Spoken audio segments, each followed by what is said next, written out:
Dans les rues de Berkeley, le nom de Kamala Harris est loin d'être inconnu.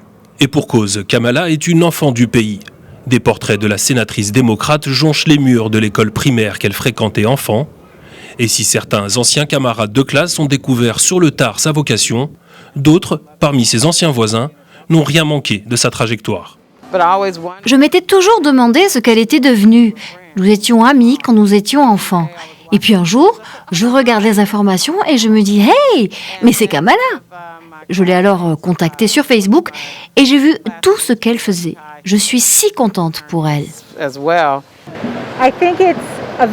C'est génial et je pense que c'est un très bon choix stratégique. Elle est très qualifiée et compétente.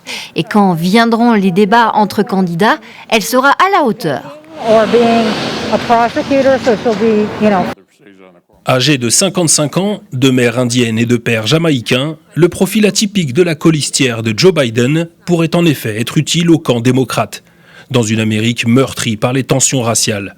Un choix qui n'inquiète guère le camp d'en face, qui semble s'amuser de la situation. Joe Biden named his running mate. Je ne sais pas si vous avez entendu les dernières nouvelles, mais Joe Biden vient juste de nommer son partenaire pour la course à la Maison-Blanche. Il s'agit de la sénatrice de Californie, Kamala Harris. Ce n'est donc pas étonnant quand on voit le programme des démocrates. Mon message pour elle, félicitations et rendez-vous pour les débats à Salt Lake City.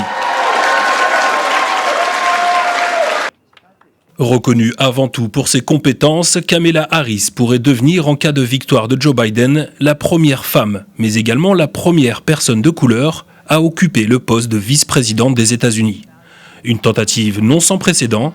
En 1984, Geraldine Ferraro pour le camp démocrate, puis Sarah Palin en 2008 pour les républicains, avaient été choisies pour la vice-présidence, sans pour autant accéder à la Maison-Blanche.